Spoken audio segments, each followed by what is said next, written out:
Hello, everyone. I think we're going to go ahead and get started with our seminar today. My name is Peter Bachland. I'm the Associate Director of the School of Global Environmental Sustainability here at CSU. This is a joint seminar of SOGIS, the School of Global Environmental Sustainability, and the Department of Ecosystem Science and Sustainability.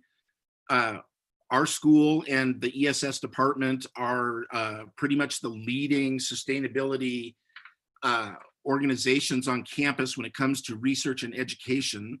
And Rich Conant, the head of ESS, Diana Wall, the head of SOGIS, and I, and John Moore, the previous head of ESS, have been kind of having an ongoing discussion about how SOGIS and ESS can work together in the coming months and years to further enhance sustainability education at CSU. And so this joint seminar is an initial step in that process. We have two distinguished speakers with us today. I'm very happy about this. We have Dr. Madeline Tyson from the Rocky Mountain Institute and Dr. Christopher Boone from Arizona State University. Madeline will speak first, and she's going to give us the perspective of an early career researcher who came through a sustainability program in a university and is now applying her education in her career. So we've asked her to speak a little bit about how her studies, her graduate studies, helped prepare her for what she's doing, and then also asked her to offer up any observations she has on opportunities for enhancing education. She'll be followed by Chris, who will talk about two things. He's been part of a new National Research Council study that was just released on sustainability in higher education. It's a very interesting report. We should all be reading it, but Chris will summarize some of the findings from that. And then I've also asked him to offer up some observations from his experience at Arizona State, where he is, as I think all of us online here know, where he has just been a real leader in establishing sustainability as a prominent topic in American higher education. And I think we all look to ASU as a school that's been very aggressive and moved ahead with this. And I think we can all learn a lot from what they've done. And I've had the pleasure of visiting out there at ASU and seeing the school up front, and the pleasure of being on a panel or two with Chris talking about these issues, which is how we came up with the idea of inviting him. And then we found Madeline as a recent graduate of the ASU program. So we're very excited to have them both. And with that, I'd like to ask Rich Conant if you want to say a word or two about this, or if you think my introduction is adequate, and then we'll get started with the presentations.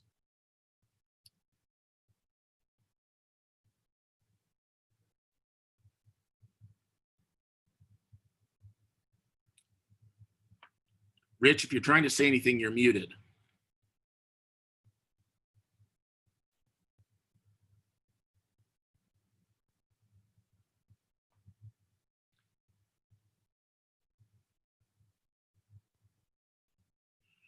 I'm going to assume that Rich does not have any remarks to make right now.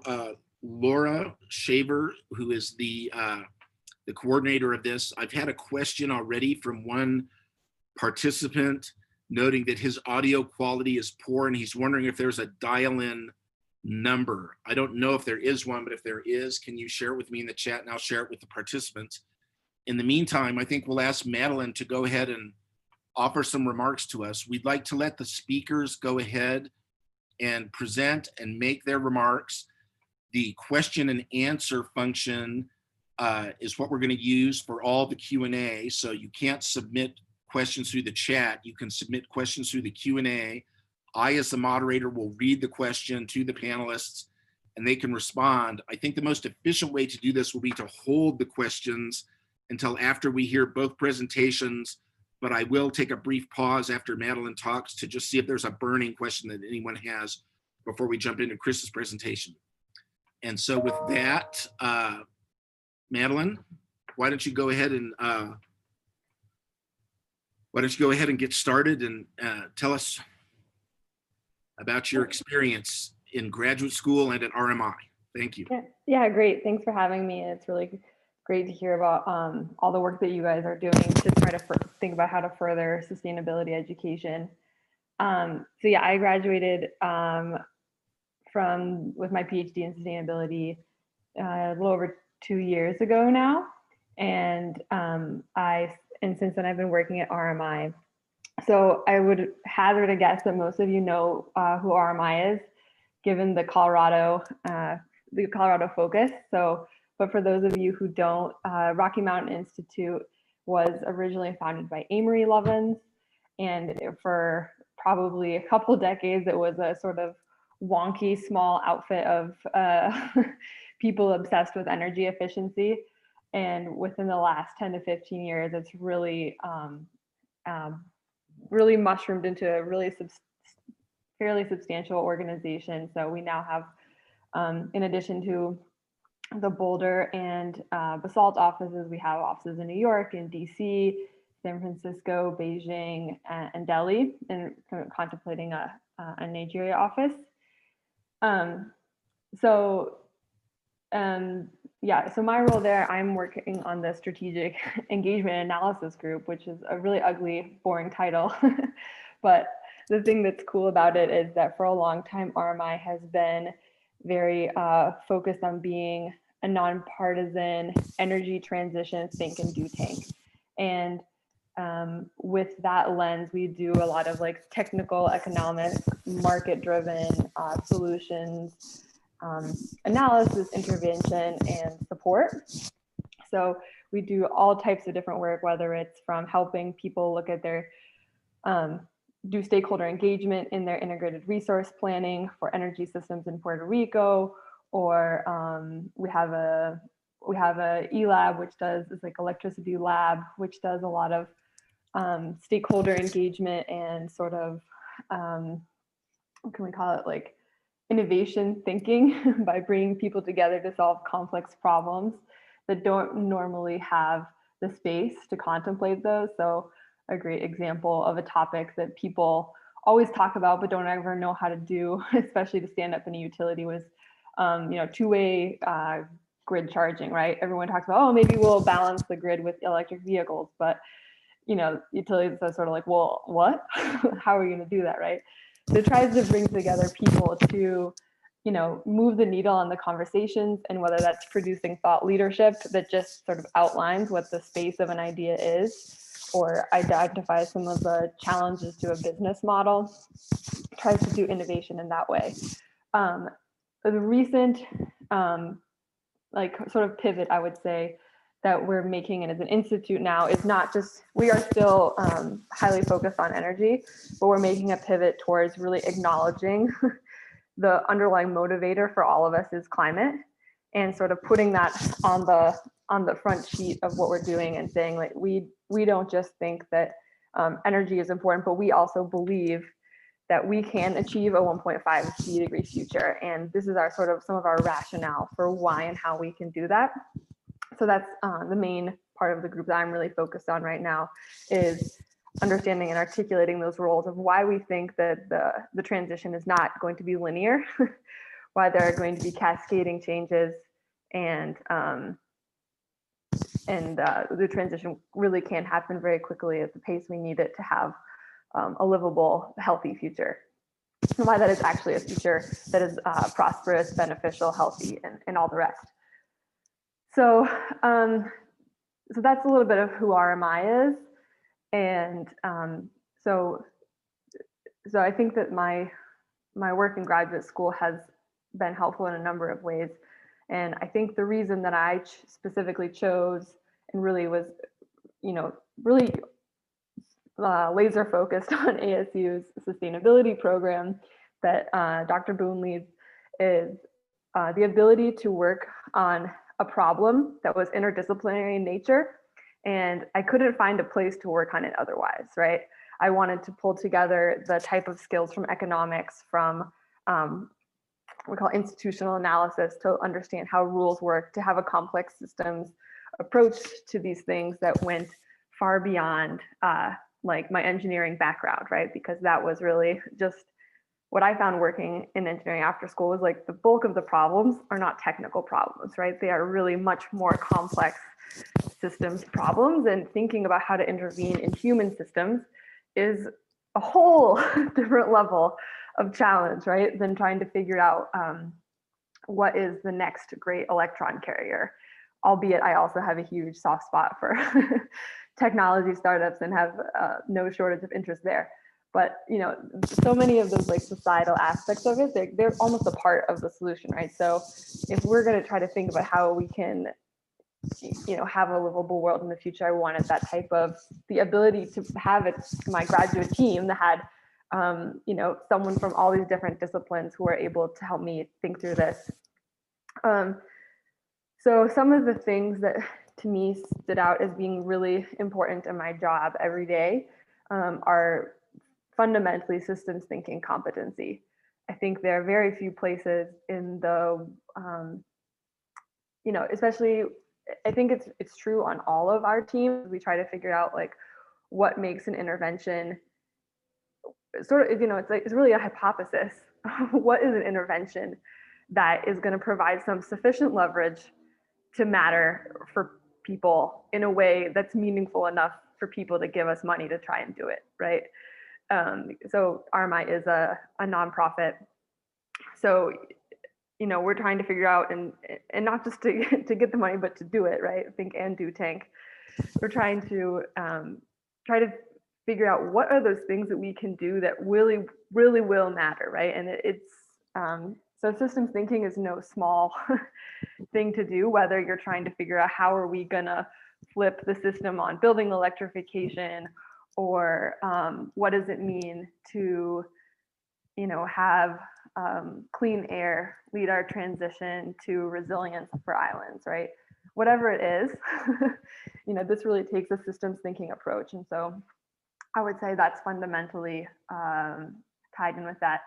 I think because I was able to use a lot of pretty innovative approaches on a topic that I was like really laser focused, which I wanted to study the way information interacts with our transition to distributed energy resources, right? So that was a really perfect niche for RMI, but also, right, it was something I couldn't figure out. Maybe Michigan, I could have done it. Like that's especially when I was looking to apply, right? That's what really drew me to the program. And so I was able to combine a lot of different types of thinking and analysis. So I did a lot of institutional analysis on looking at the rules that govern distributed energy systems, both. And so that was very much in a sort of like Ostrom type of what are rules and how do they engage with society. And, a lot of our team, like our electricity practice team, is essentially often working with stakeholders, with regulators, to try to solve and understand these rules. So that was a perfect opportunity for me to really dive in and just I read all the California distributed energy rules, right? And this is very commonly, what we're working with. We work a lot with REV and things like that. So the institutional analysis and then other tools. I did a lot of, I did both behavioral experiments, but also agent-based modeling. And I actually used that modeling. I did a couple summers at ARPA-E in the Department of Energy doing distributed grid, thinking about, what are the costs and benefits and how, if we actually manage those systems at different scales, do we sort of end up with a different set of trade-offs there. So, but these types of skills, we've had a few sets of tools for designing and making decisions about economic and technical systems. And so that's just an example of a tool that when I tell people oh yeah, I know how to do and I've done agent-based modeling, people are really impressed because there's really not very many people that have that skill set and have worked with it in a serious way. I do think that because I did have the engineering background, that also it's a really nice foundation for me. And so I do think that a lot of there is just a level of respect people have, because a lot of people are frankly afraid of numbers. And so I think that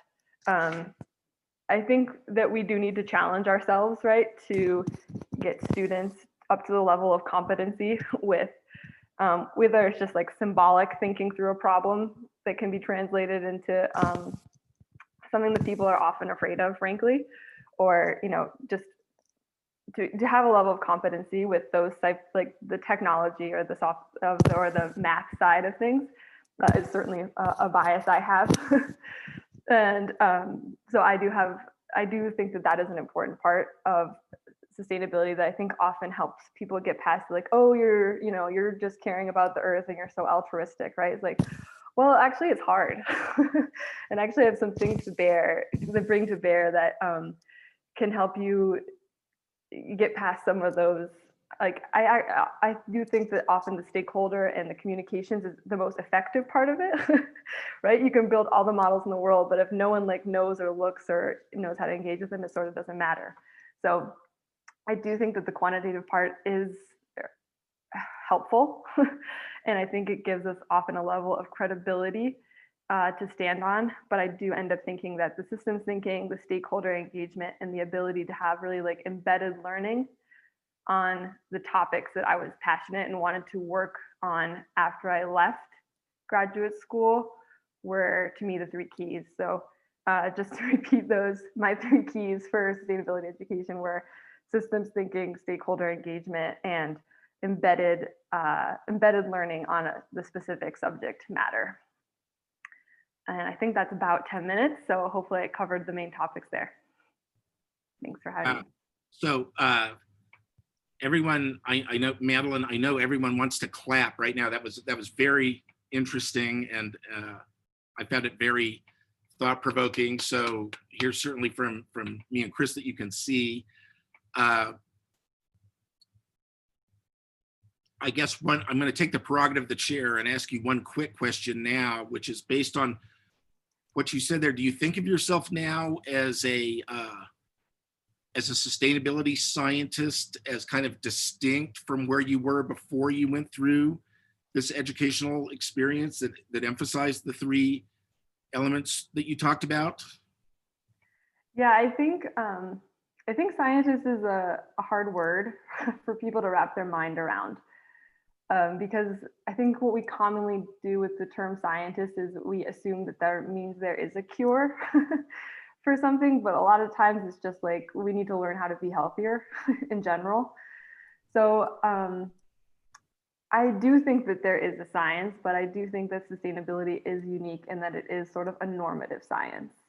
And I think I would emphasize that, that like, yes, scientists, but caveat, it all matters what you want. Very interesting. All right, I think, as I said at the beginning, that we're going to hold most of the Q&A for the end. So now we're going to turn to Chris Boone. Thank you again, Madeline. That was really excellent. As I said at the very beginning, Chris is, I think I said, so I'm going to repeat myself, but just to be sure that everybody's clear on this, Chris is Dean of the College of Global Futures at Arizona State, and he's a professor in their School of Sustainability.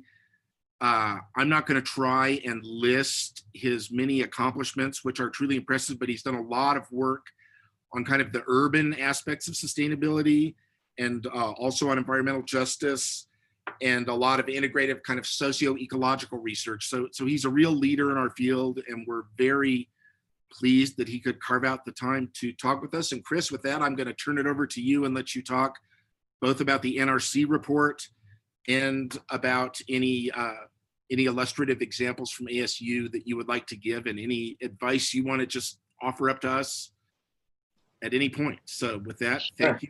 Have at it. All right. Well, thank you, Peter, and thanks to the CSU community for inviting myself and Maddie here to speak with you today. And I hope you can see why we are rightly proud of Maddie, both when she was a student and of her accomplishments since then. So it's great to see you again.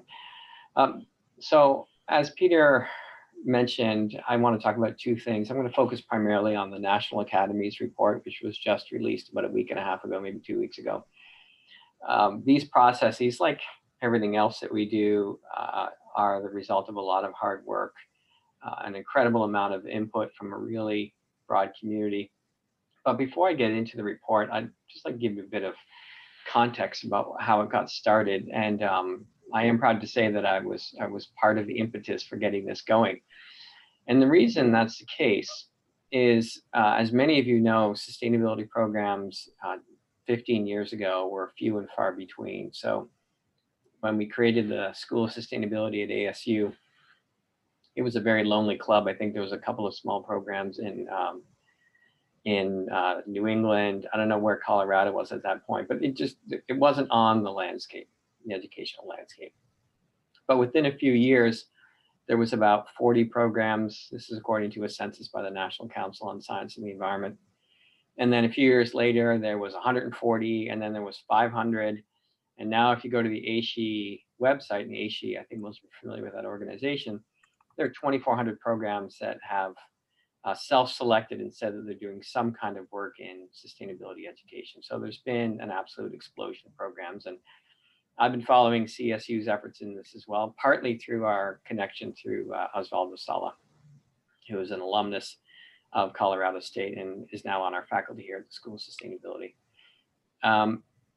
So on the one hand, this is great and wonderful to see that these programs are mushrooming, because the one thing I've always argued is that given the complexity of the issues that we're trying to understand, yet alone solve, and given the scale and the magnitude that we have to act on to really move the needle, it can't be 5 programs, can't be 10 programs. We need sustainability thinking, sustainability education in as many places as possible, both nationally and globally.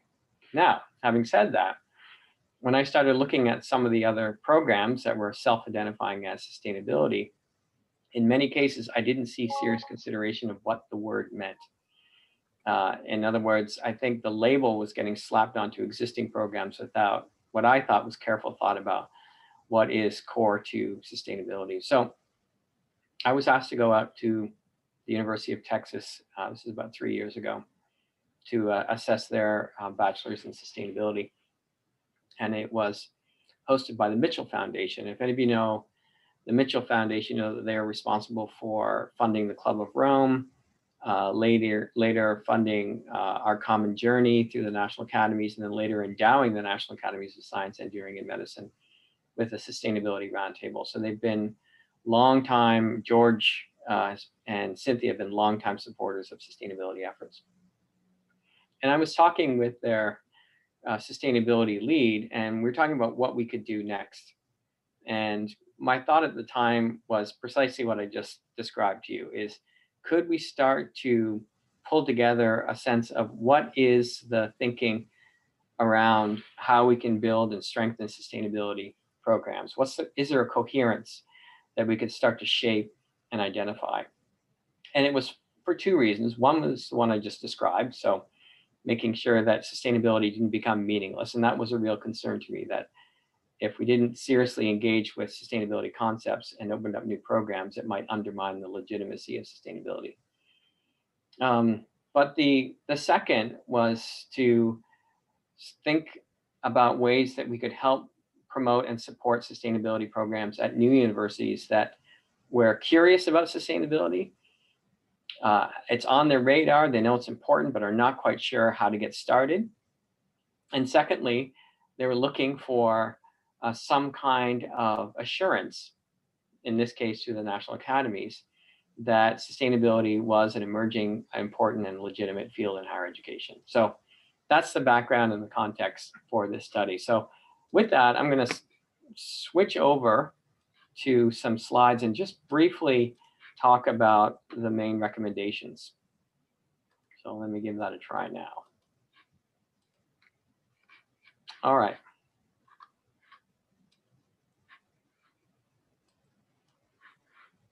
Let's see. What screen are you looking at?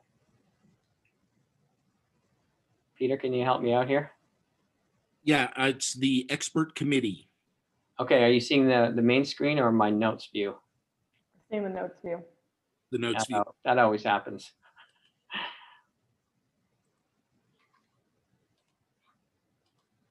You should see the main screen now, correct? We got the main screen now. All right, thank you. Thanks for bearing with me.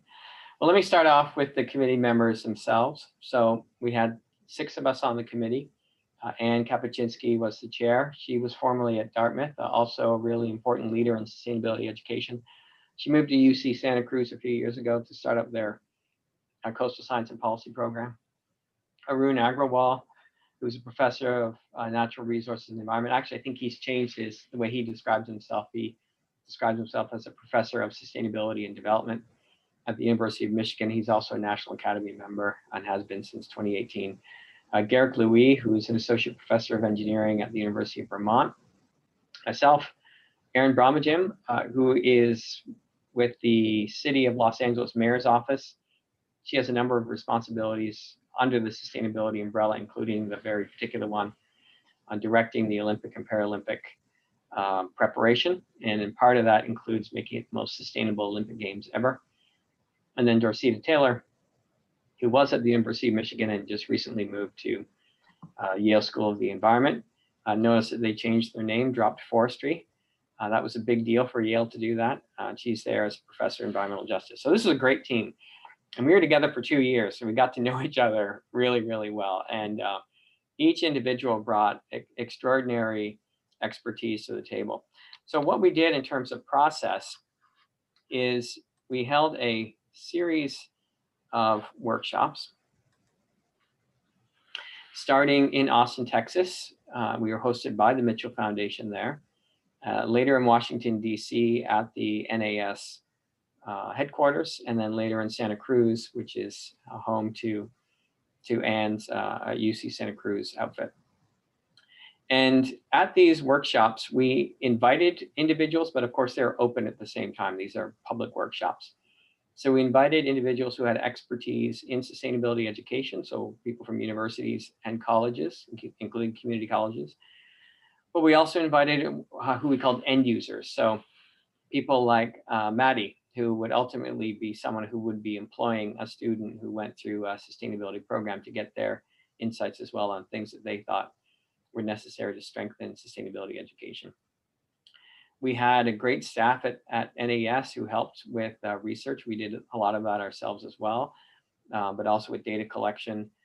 And we also had the opportunity to talk to some congressional staffers about legislative efforts associated with sustainability education. Now, I'm going to flag this one because I think here is an amazing opportunity. Once the election eventually gets called, I think there's going to be could be an extraordinary opportunity to expand the work that goes on at universities and colleges around sustainability education, discovery, and outreach. So a couple of framing elements of this study. First of all, we recognize that, as all of you do here, that sustainability is, as Maddie described, a really rich and interdisciplinary environment in which to learn, in which to do research, and in which to engage with partners. So this is just a couple of examples. We look through many, many more, but the notion and idea that human systems have to be coupled with natural systems and there's feedbacks associated with that, I think we can all appreciate the value and importance of that. Socio-ecological systems framework is something that I've been engaged with, as Peter said, for a long time through organizations such as the Long-Term Ecological Research Network. Here at ASU, we'll often talk about SETS instead of SES, so the T is technological, so integrated socio-ecological technical systems. But we also looked at a series of what we call goal-oriented frameworks, so the Sustainable Development Goals, to the normative notion that Maddie was talking about earlier. Another example, which many of you might be familiar with, is the Safe and Just Sustainable Development Framework, theorized by Ray Worth. So anyway, here's just a couple of illustrations. And the key idea here is that we are looking at systems, and if we try to separate these out as individual elements, we might be able to make some headway, but we might actually be making things worse because we don't understand that coupling and even telecoupling of the actions that happen in physical systems or in human systems. Without understanding those interactions, then even with the best of intentions, we might be carrying out activities that make things worse rather than better. And of course, the SDGs, closest thing that we have now, at least for the time being, to a global consensus on what we want the future to look like. We've got those 17 playing cards, or those 17 goals. We're already starting to think about what happens after 2030, which is the end date for the SDGs. and what might those look like. The one on the right is the so-called donut model that Kate Rayworth developed. This is in response to the Johan Rockström planetary boundaries work that I think many of you know as well. She's not negating the importance of that, but she's also trying to draw to attention that it's not just planetary boundaries, but we need to look at the boundaries of what makes for just and sustainable livelihood and lives for the people who inhabit the planet. We need to be considering both at the same time. So the recommendations for the study are lumped into three groups. The first, which is the headline, is how do we strengthen sustainability educational programs at undergraduate and graduate levels? Our focus was primarily in the United States, but we did look at examples from other parts of the world. The second thing that, and again, based on the feedback from the workshop and research that we did, was how do we build an academic environment for sustainability in higher education institutions so that they are successful? And third, is how do we develop a sustainability workforce to understand and address current and future sustainability challenges? So if you have the report in front of you, I'm going to walk through these very quickly. I'm going to walk through each of the recommendations and just highlight certain aspects of them. And we can come back to any of these later if you'd like me to elaborate on them. All right, so the first thing, and this actually was a result of a lot of discussion, a lot of reading, and a lot of input from that broader community, is how do we think about content areas and sustainability? And much like our own experience here in the School of Sustainability, we could quickly realize that if we wanted students to understand all of the knowledge and content areas necessary to understand those socio-ecological technical systems, we need to keep people in school for 150 years, right? We need to give them 10 degrees. So we can't use that approach effectively to try to get people in a place where they can actually be in a position to understand, at a minimum, understand those integrated systems and what they can do to intervene in them to build a better future. So we decided that the notion and idea of competencies and also capacities should be, can be an important approach for developing sustainability education at both undergraduate and graduate level. And we recognize that not all universities are going to undertake majors, so this could be minors, certificates, could be individual research projects, so on and so forth. The second thing is that given the way that most of our students are motivated, we see real value, and this goes beyond sustainability, but we think it's particularly appropriate for sustainability education that we use both problem-based and solutions-oriented approaches. So rather than trying to provide students with all the knowledge necessary to understand the nature of these systems, if we start them with a series of problems that they need to solve, and the solve part is important, then we think that they will take on and integrate the knowledge that's necessary, either themselves or through the other teams and individuals that they're working with. So they'll gather the necessary information to help them work through those problems and, importantly, come up with solutions, not just focus on the nature of the problems themselves. The third was the importance of experiential learning. So taking students, giving them the opportunity to take what they've learned and engage them in real world, authentic problems to solve. And this can be done through internships, through service learning, through community organizations, and other kinds of experiences. And this is in part, as Maddie talked about in her own experience, making sure that students understand the organizational context under which their ideas have to be operationalized, right? So it's one thing to have an idea, but when you think about how to actually put it into operation, it's important that students have that experience of working in real world whenever possible. The next related to something that I think is clearly important to, again, all fields, but we think it's something that needs to be highlighted in sustainability as well. And that's the importance of commitment to inclusivity and interdisciplinarity. So again, the nature of the problems that we're trying to understand is not to say that disciplinary knowledge isn't important, it is, but we also need people who have expertise in interdisciplinarity. We also need to make sure that we're inclusive in the kinds of knowledges that we incorporate. And this goes to the next point, which I'll talk about in a moment. But because sustainability as a field is so interdisciplinary, and it's it's not, at least for the time being, it's not common for sustainability to be under a school or a college. More often than not, what we found is that it's distributed across universities and colleges. If that's the case, a second part of that sentence that's in bold is really important. It means that we don't need support just from chairs or directors and deans. We need support from top leaders, because in our experience, we found that because it's something that permeates entire universities, having support at the very, very peak of universities and colleges is really important to transmit that message that everyone should be engaged and involved with these efforts. So related to the idea of inclusivity, we also recognize it's really, really important for universities and the public purpose that they play to make sure that they attract and support students from varied backgrounds and lived experiences. Same for faculty, and also making sure that we provide the supportive environment so that we not only attract diverse students and faculty to universities and colleges, so that we retain them. And part of the way of doing that is making sure that principles that are embedded in sustainability is a normative science, as Maddie talked about.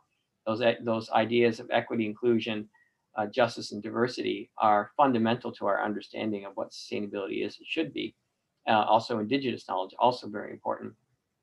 We do that for both ethical reasons, but also for quite practical reasons.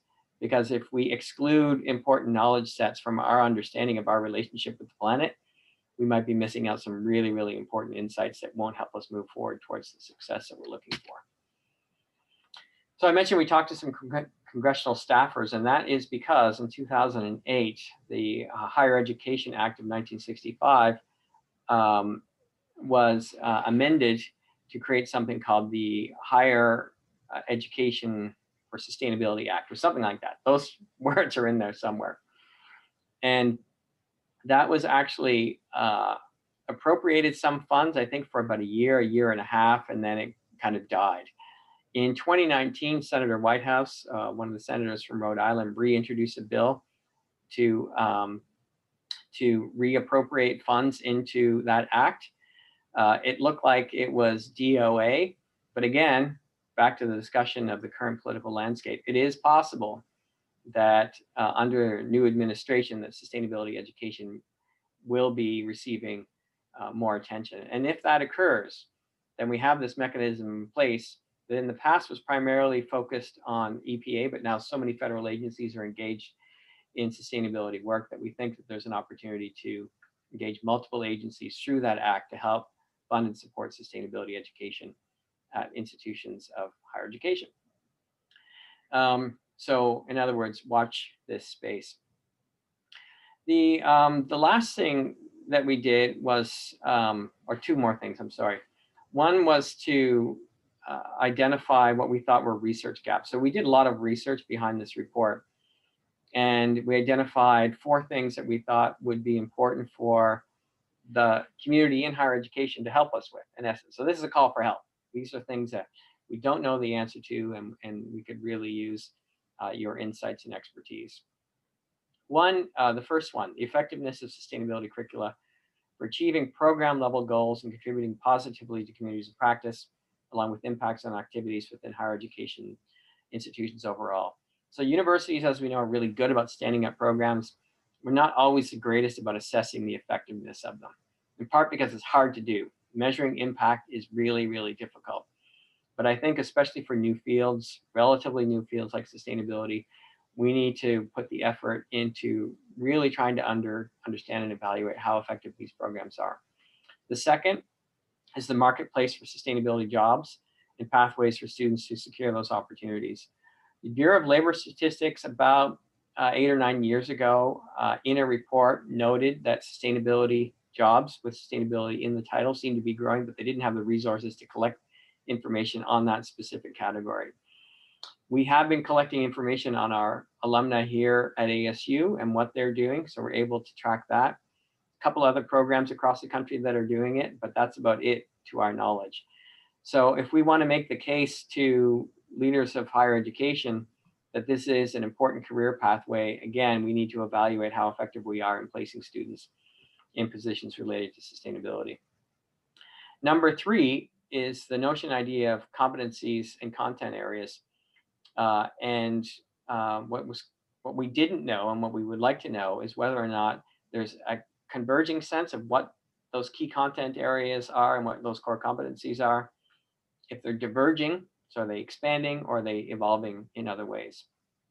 And then finally, how these programs will prepare students for a post-2030 agenda, which we still don't have, but how can students themselves and the people that we graduate help to define what those are? We talked a lot about the idea of students as change agents, and in my own experience here, I found that one of the reasons why students are attracted to sustainability is they want change. They're not satisfied with the status quo. They're looking to intervene, bend the curve, move the globe in a different direction. So what kind of support, training, mentoring do we need to allow students to become those proactive, confident change agents? And then the last thing was the question of, do we professionalize more so than now the nature of sustainability in higher education? And I can tell you that the initial question was, should we have an accrediting body for sustainability programs in the United States? And one of the examples, the analogs that we drew on was public affairs. So public affairs now has an accrediting body. Before public affairs was accredited, it was seen as a kind of very wishy-washy, very ill-defined, no one exactly knew what it meant, what standards of excellence were, and so forth. So we legitimately, I think, asked the question, should sustainability have the same thing? We didn't come to a consensus on this. There's some advantages to accreditation. There's also some disadvantages, which I'm happy to talk about. Nevertheless, we did think that as the growth of sustainability programs is happening, that we need to find a way for us to better share, and this report hopefully is doing that in part, but how do we better share what's working, what's not? How do we exchange the very best of ideas and faculty and students? How do we share information? Can we develop a set of shared principles and values? Models for assessing sustainability education programs. We have external reviews, just like all of you do. Wouldn't it be nice if we had something that would help us assess the quality of programs next to what we might think as a sort of national level understanding of excellence? And then finally, wouldn't it be great if we could all come together and actually really evaluate to what degree our students are succeeding in sustainability focused or related jobs? So if you haven't seen the report, if you've got your smartphone out now, you can just grab that QR code and that will take you directly to the website. Make sure to download the free PDF unless you really want the hard copy for 69 bucks, but it's downloadable for free. And I would love if you've looked at it already or after you've looked at it, if you have any comments, thoughts, or ideas, I would love to hear them. So I'm going to stop sharing now. And that was, again, just a summary of the report. Peter, I think what I'll do is maybe go to Q&A now, and then maybe I can weave in a discussion of some of the things that we're doing at ASU at the same time. I think that sounds great. And so everyone, please join me in thanking Chris for that very interesting presentation. At least I certainly found it interesting and thought-provoking. I've got a bunch of notes here. And with that, we're going to go ahead and move into Q&A. As a reminder, as I said at the beginning, you need to submit your questions through the Q&A box, and I will repeat them to the panelists, and then the panelists can answer them. And we have some coming in. I want to begin by sharing Rich Conant's thanks to both of our panelists as well. He's the head of the Ecosystem Science and Sustainability Department, and he had a little log-on difficulty, so he couldn't participate in the introduction, but he thanks you for joining us. And here is a question for Madeline. The 3 keys you've identified are really insightful. Did you have these in mind when you were deciding which programs to attend? And if so, how did you assess the schools that you were considering? Yeah, great question. And something I realized as sort of you were talking through the history is that I think even just, when I was looking at schools, 7 or 8 years ago, there were many fewer options. So that probably plays a role in there. I don't think I did not have those takeaways at that time.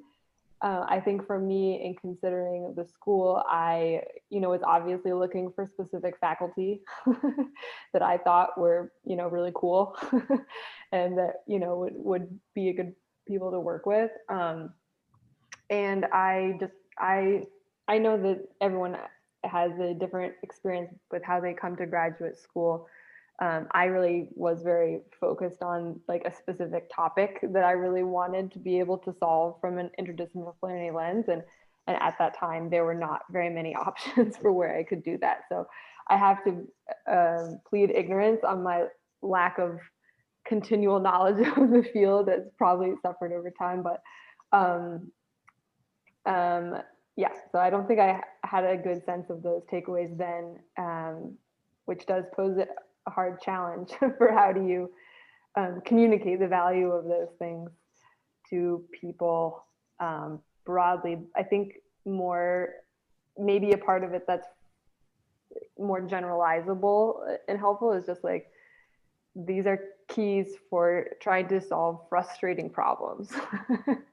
If you have a problem that you care about deeply, like you mentioned that you really want to change, these are some of the things that are absolutely fundamental to that. So maybe that helps, make those topics seem more saleable.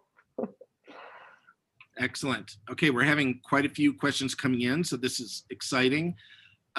This is one mainly for you, Chris, from Melissa McHale, whom I believe you know, and I'm not going to repeat her entire greeting to you, but I will say that your comment with the students about students needing 10 degrees really resonated with Melissa, and I would say it resonated with me, and I'm sure with all of us.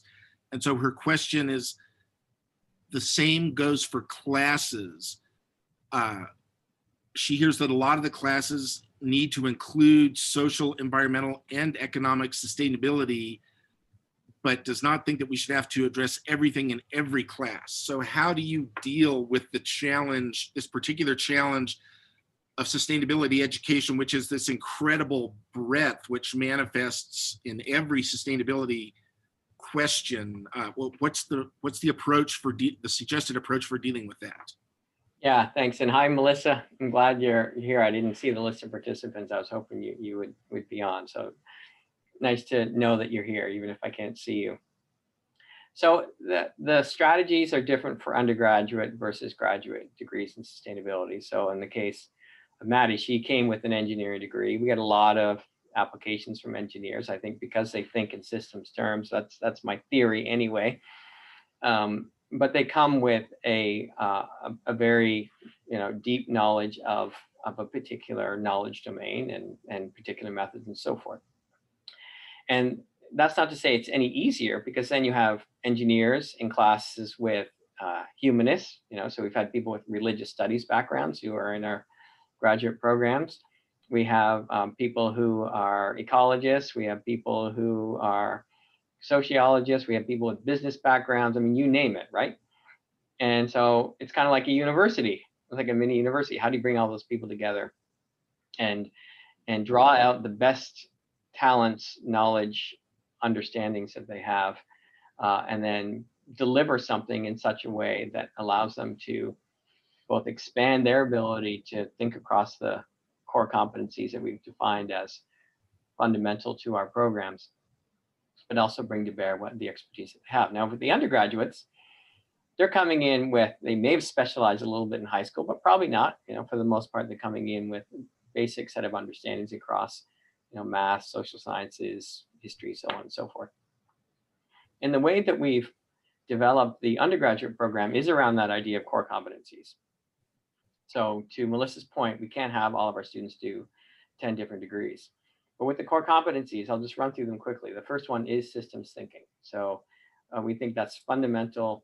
It's not just learning about systems thinking, it's changing your mindset, right? So being able to think in systems terms, we think is absolutely fundamental for sustainability.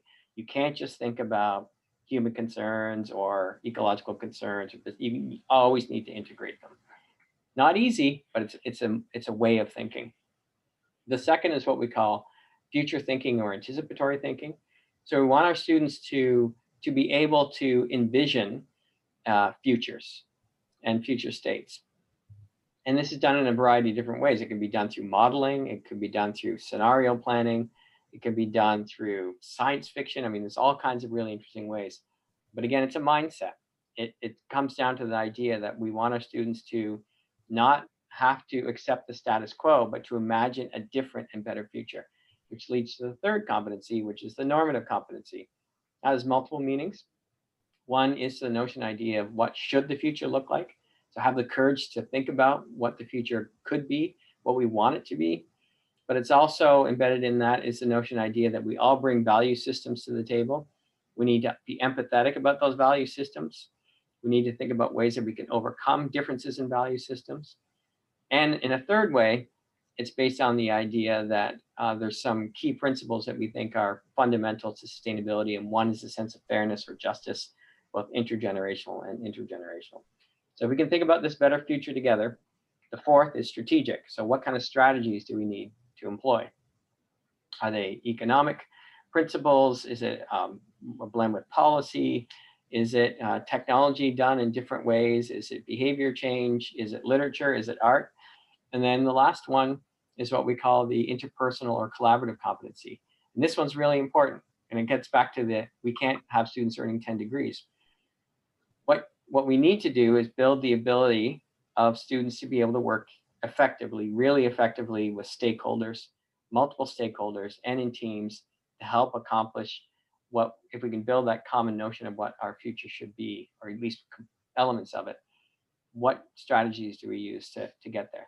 Now, so having said that, we introduced the competencies in the first year with 2 introductory courses. One is more, if I had to characterize it, is more natural science heavy. One's more social science heavy. And then in their second and third year, they take a series of courses that dive deeper into those competencies. At the same time, start learning some content knowledge around ecology, around economics, around humanities, a number of different things. And students can choose their tracks. I think we now call them specializations. They can choose their specializations. So some students might be more interested in looking at economic strategies. So we have an economics specialty. Some might be more interested in question around how do we make cities more sustainable. So we have an urbanization, urban systems one. So there is an opportunity for them to specialize. And then almost all of our students also minor in another subject. So they come out with the degree in sustainability and then the minor. The other thing, sorry, Melissa, I'm giving you the full-on version of this. The other thing that we're really careful about, and we have been since the beginning, is that experiential learning component. So all students have to do an internship. Most of our students do many of them. We hired an internship coordinator specifically for that purpose. So we run a course alongside the internship to make sure that it is a rich learning experience. We also hired a career specialist from the very beginning to make sure that that individual can help find career pathways for our students, and we've been very successful in doing that. So experiential learning has been an important part of it as well. So I hope that answers your question, Melissa. If not, you can say no in the chat. So this is Peter Bachland again. In general, I'm going to just pose these questions in the order they come in, but I'm going to violate that right now because another question came in a little bit later that was quite related to the previous question. So I think it fits. So I'm going to go ahead and jump ahead and then come back to a previous question. And so the related question is from Tammy Bond. She says, the idea of accreditation, which I also don't know if I support, implies that sustainability should contain a body of knowledge, which I do support. I also agree that the needed body of knowledge is getting broader all the time. So possibly we need a number of threads and successful students should cover a minimum number. What do you see as the path forward to identifying this body of knowledge, accreditation or no? So I think that's quite related to Melissa's question. Yeah, and it's a good question. And I think it would again, vary depending on undergraduate versus graduate programs. So I think we need to distinguish between the two. It's a research question. We don't know. And so that's one of the reasons why the committee, National Academies Committee, asked for your participation and others in asking these questions as research questions and starting to think through what that could be. I can tell you that from some other countries' experience, they've fallen more on the competency side rather than the core content knowledge side. So Australia did a very large study on sustainability programs, and they decided that the core competencies would be the most appropriate approach. They don't have an accreditation program. They don't credit in that way, but it's a great question. I'm unfortunate I don't have an answer for you. I wish I did, but if it's going to be in an accreditation program, it's going to really depend on our ability to get even wider input and more research than we were able to do with this report. So I'm going to now go back to a previous question for Chris. I'm an alum of ASU. This is from Rich Conant. Received a PhD there in '98. I know the institution is a different place than when I was there, and I'm curious how it's changed, whether the changes are deliberate, whether the path ASU followed is the right one. Easy questions for you here, Chris. And what ASU might consider changing as a result of the insights generated from this new ASU report, or from this new NAS report, excuse me. So how's the report influencing your thoughts about the future at ASU? Yeah. So first of all, yeah, things have changed a little bit. I wish I could take my webcam and point it out the window. Tempe looks a lot different than you may remember it.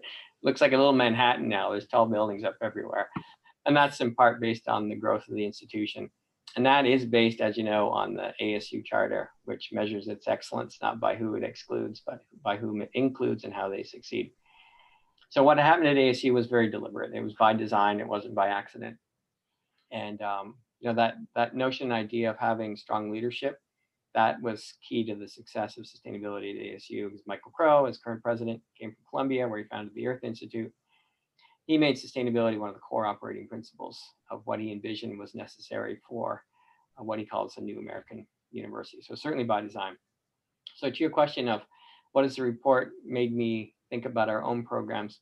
So we have developed this competency model. One of the individuals that we spoke with in one of the workshops talked about the importance of capacities, not just competencies. Sometimes these words are interchangeable, but the meaning that this individual was implying was that we need to be able to assess whether or not students aren't just competent in these ideas, but they have the capacity to act on them. I think we're doing that, but we haven't used it explicitly in that way. So how do we assess the capacity, for instance, of a student to be able to use systems thinking to solve what I think Maddie called an interesting problem, what we might call a wicked problem or a complex problem? How can it be demonstrated not just in the classroom, but through experiential learning, through research that students might undertake, through engagement that they do with companies or other organizations outside of the university? So that idea of capacities, I think, is something that we need to think more seriously about. Excellent. Okay, here's another question, shifting a little bit to a different aspect of the challenge that you described. Are there any graduate or undergrad programs that you see have done a particularly effective job of engaging students with communities on real world projects as part of the degree program? So relevant to the kind of internship stuff that you talked about, but how do we achieve this engagement, which both you at ASU and the NRC report are pointing to as so critical for this field? How do we do that? Or what are examples of success there? Well, I'm going to take off the NAS hat for a moment because we did not deliberately assess any existing programs. That was not part of the charge. It was more an essence of what we thought was necessary for programs to succeed. So we did not go through program by program trying to assess which one was best, right? So, because I think we'd all be a little biased anyway, quite frankly. So speaking of biased, I will say that we, again, by design from the very beginning of the program, made sure that we would give our students as much as possible the ability to engage in real world problem solving.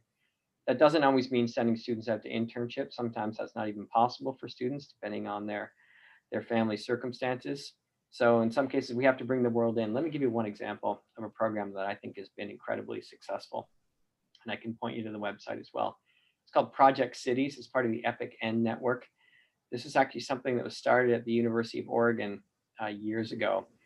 And there are now several chapters around the United States. I don't know if there's one in Colorado or not. You can look it up. But let me describe what we do. And they're all a little bit different.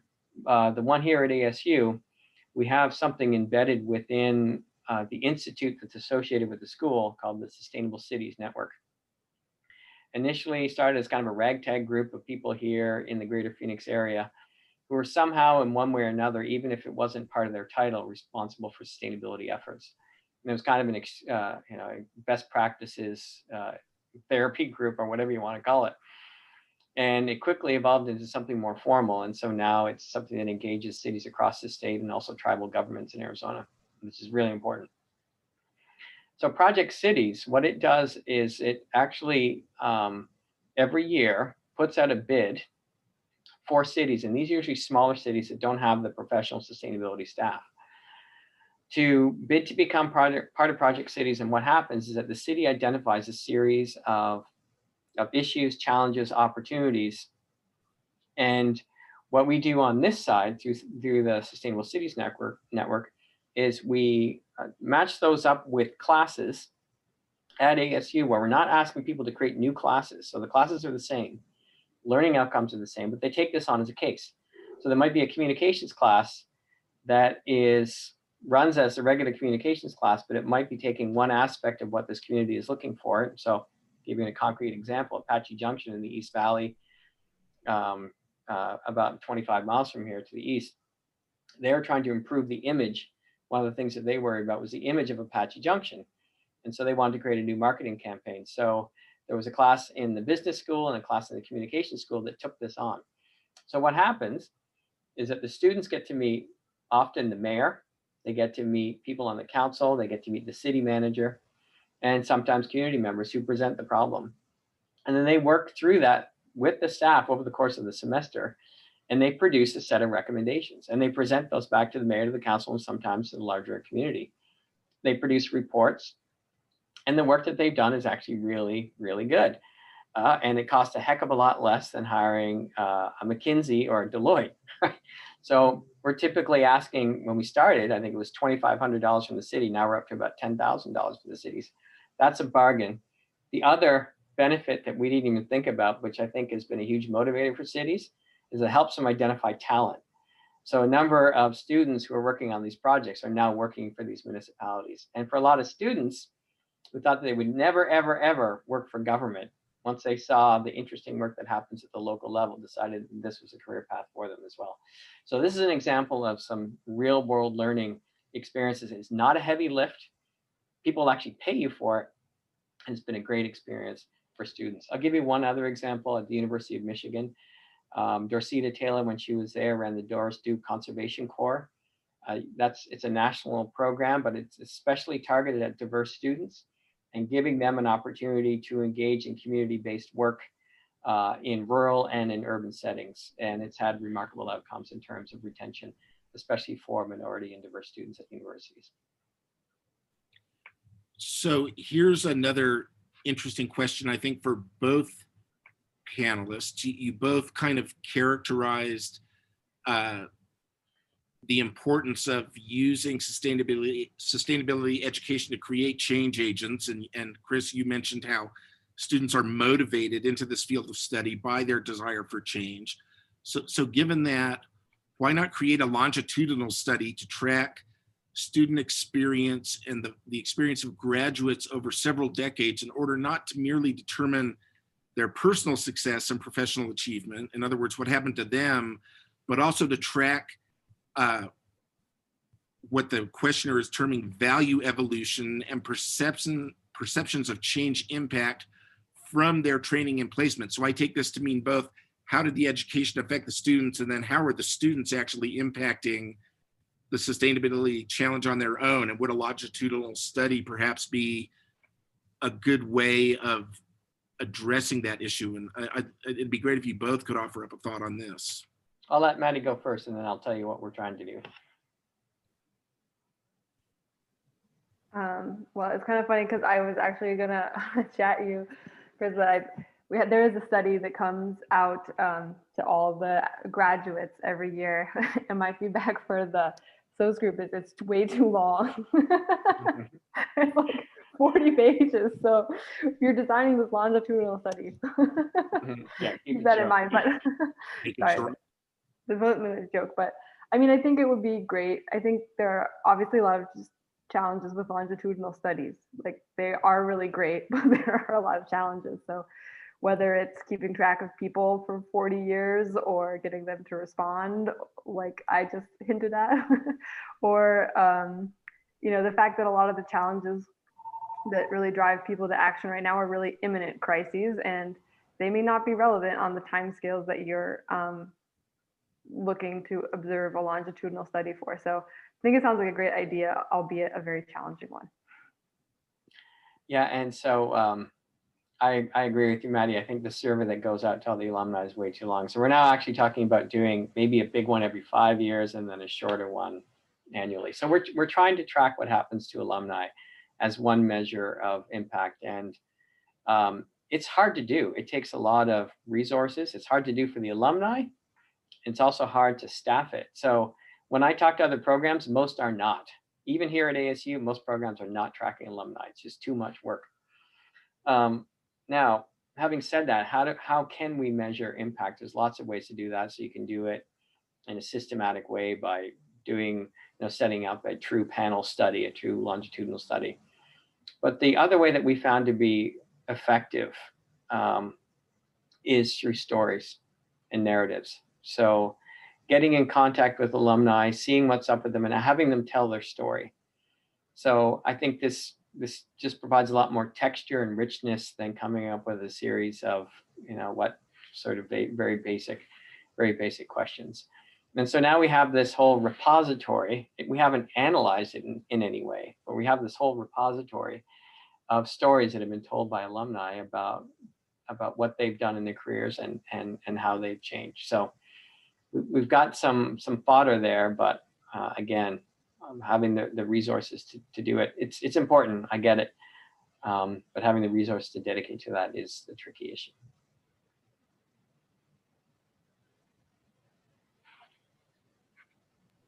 So returning to perhaps an issue that's kind of related to the accreditation one of our participants has said that they're interested in and like the way you answered, the way you structured the undergraduate curriculum at ASU.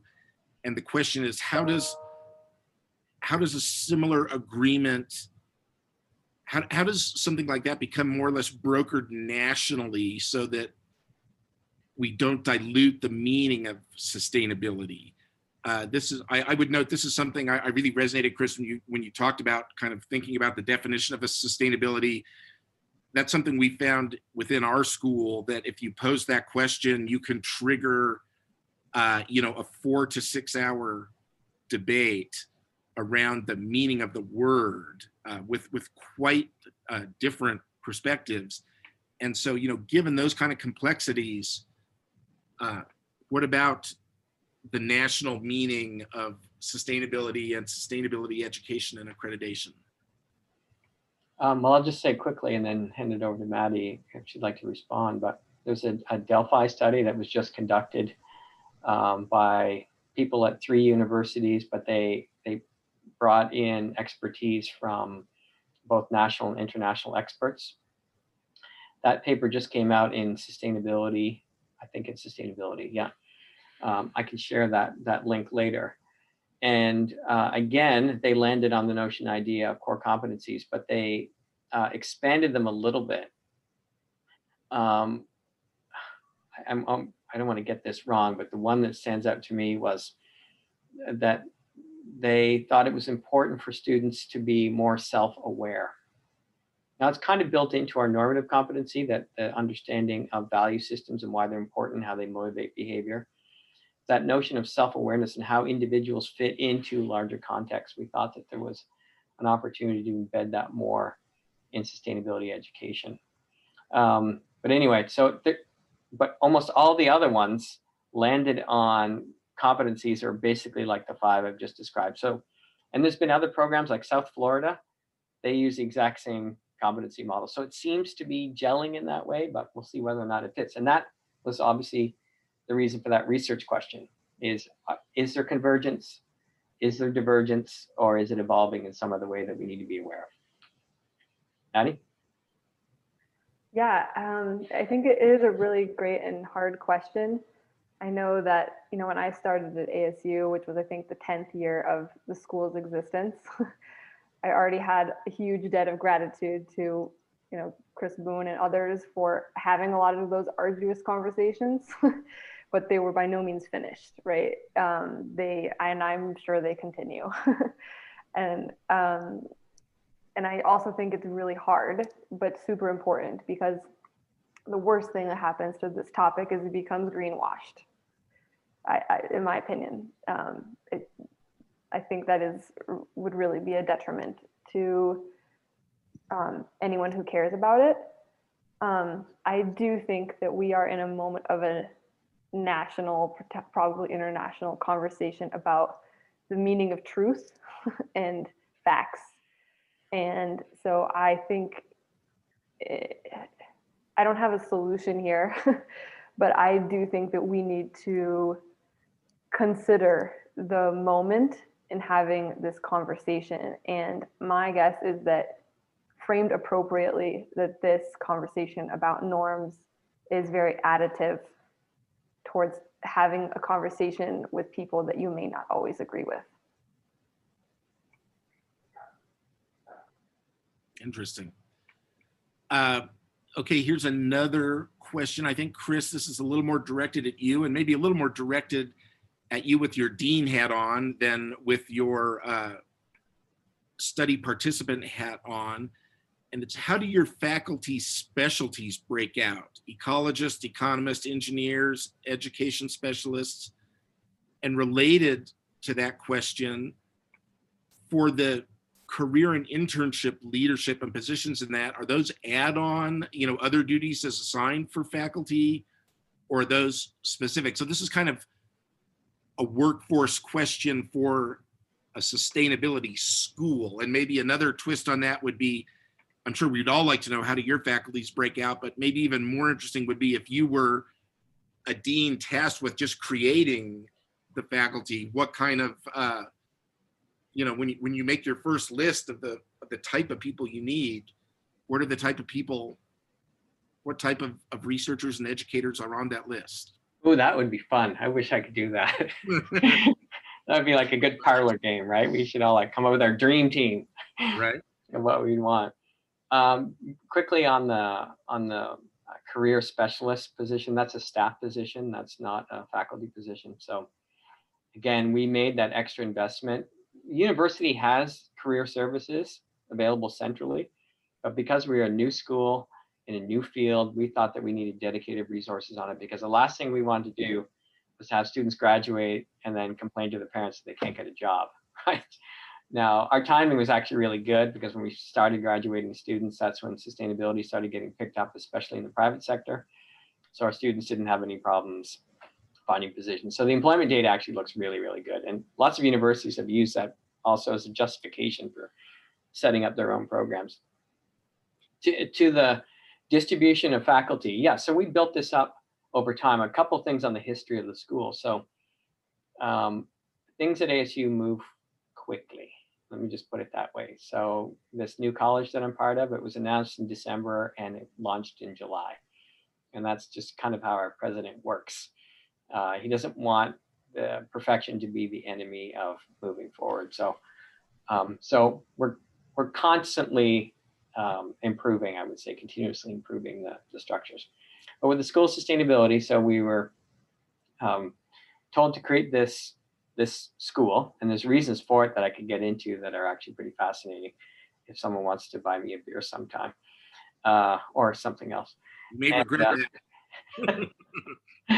But so we had to create this school, but we couldn't go out and put advertisements in and wait a year or anything else. We had to create it instantly. So the way that we did that was to go out and, in essence, borrow faculty from existing units on campus. And we took from the very beginning a really, really big tent approach. You know, we could have easily just said, let's bring some engineers and economists together and call it a day, or maybe sprinkle in some ecologists. But, you know, to Maddie's point, when you're truly thinking in systems terms, and you're trying to understand the entire breadth of those integrated socio-ecological technical systems and how to intervene in them to build a better future, you need everybody, right? You need the humanists, you need the artists, you need the communication specialists, you need the mathematicians, you need the computer scientists. So as best as we could, we tried to build a really bring in a really eclectic group of people that not only had a very different disciplinary knowledge, but also expressed the desire to become part of this new experiment. That's the other thing, right? It's not just assembling people. People need to have the willingness to be able to respect other points of view, other ways of knowing, other ways of learning. So a little bit of a selection bias there, I guess, in that sense. Now, to think about the dream team, we're kind of trying to do that right now with the new College of Global Futures. So we've incorporated the School of Complex Adaptive Systems, which is a brand new school, an existing school called the School for the Future of Innovation and Society, which is in itself a very interdisciplinary school. But in essence, and maybe this goes back to that point about leadership, I think the ideal school of sustainability is the entire university, right? And we've done that in some ways. So we have something called Sustainability Scientists and Scholars. There's 540 at ASU Sustainability Scientists and Scholars. I think, Melissa, you're still one, right? Or a fellow. So we have external people too. Because of that, we recognize how important that big tent approach is. It's about the expertise, it's about the knowledge, but it's also sending a message that everyone has a role to play. That if you really want to be successful, universities need to adopt sustainability as an all-in mission, not just something that's tucked away in the corner of campus somewhere, or people are, you know, running on a treadmill trying to get other people to notice what they're doing. So that's my sort of strange answer about what my dream team would look like. An entire university that's dedicated to sustainability, kind of like what RMI is doing. Well, but just to add on to that point there, I think one thing from the students' perspective that was really helpful was that they essentially, a lot of professors and faculty in different schools have been flagged as being a sustainability, I forget what the term was at that time. Scientist and scholar. Yeah, scientist and scholar, thank you. And, you know, just sort of the perspective of trying to make your own, you know, graduate team or whatnot, you know, your dream team. That's really helpful because exactly, you're kind of trying to make your own dream team. You're trying to sell them on your concept, and so that just helps you kind of like filter who has already, you know, at least bought in foot one level, right? For whatever it required for them to, you know, have their face also listed on this page. Good point. All right, we're going to shift to a slightly more philosophical question here, and we're approaching the end of our session. I want to flag that for everyone, so we're going to have time to probably fit in just a couple more questions. I'm doing my best to just relay them as they come in. And here's an interesting and really quite philosophical one for both of you. There are people that suggest that the word sustainability is already meaningless, or worse, means to maintain, and should be thus abandoned. What do you think? Is sustainability the right term for this challenge? Yeah, it's an ever-present question. And my response, and this comes, I philosophically decided on this a long time ago that I wasn't going to engage in word wars. I know words are important, but it's really about the meaning behind it and the actions that you take behind it. It's a term that is identified in the SDGs, sustainable. And this is, as I said, the closest thing we've come to a global consensus on what we want the future to look like. In business, it's incorporated into positions. There's chief sustainability officers now in a growing number of businesses. So it's a term that has some I'm going to use the word meaning, but it's recognizable, right? People recognize it as something that has legitimacy and meaning to whatever their organizations are and how they define it. So we could argue for other words, but I think it's as long as we're moving in the direction of trying to define the future that we want and how we get there, it's not something that really bothers me too much. Yeah, kind of similar. I feel like the answer to that question is exceedingly personal. Do you think that we were put here for a purpose, or we, you know, is I do feel like that is a really interpreting what that means is extremely personal, but it also I think very practically is a very workable word, and I oftentimes when people would, although Arizona did, at least so far, go blue this election, right, there are a lot of people that are not excited about that word in Arizona. And whenever I would meet them and they would ask me about what it meant, I always just said it meant long-term thinking, right? Because who can object to long-term thinking, right? You just really cannot object to that. So you know, I think it does. I think it is the personal definition of whether that is a good enough description of what it is to you. But I also suspect that is the right, like, I hope that most people are engaging with thinking about their meaning of their life and what we're doing on the earth. So I am kind of okay with the ambiguity of it, because I hope that everyone is engaged, and I think that everyone does engage with that topic in their own way. And like most things that are really important, they're going to have a varying definition. So ask someone to define what justice means, you're going to get different answers. But we acknowledge that justice is really important. So we're just coming to the very end here. I'm going to pose one last question. I think there's probably a couple I'm not going to be able to get to. I'm going to pose one last one to you and ask you to take a quick shot at answering it. And it is, this may be a little more relevant to you, Chris, but it's, what have you done, if anything, differently in terms of promotion and tenure to retain excellence in the faculty you need and foster this experiment that you're doing? So is there anything special in the kind of administration of the school that's proven to be particularly helpful or necessary in the success of the school? I guess that's the way I would think about it. So I'll give you a really short answer, and I just thought of it now. We treat promotion and tenure in the school like most universities treat promotion and tenure, right? So you acknowledge that physics is different from chemistry, from history, from art, and so forth. There's multiple ways to measure excellence, and we've embedded that in the way that we assess excellence in our own program. That seems to fit very well with your earlier answer that the kind of ideal scenario is an entire university dedicated to this challenge. Yeah, do you want to start up a new university? Let's do it.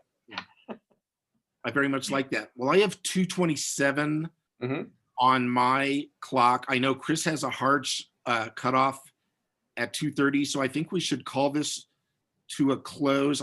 I know several of you had questions that we did not get to. I apologize for that, but I also take that as a very positive sign that there was a lot of interest in the topic, and I'm sure that we can continue this conversation amongst ourselves at CSU as we go forward. But I want to just once again thank both of our panelists. I thought this was a great range of perspective from two people that are involved in the same endeavor that we're all involved in.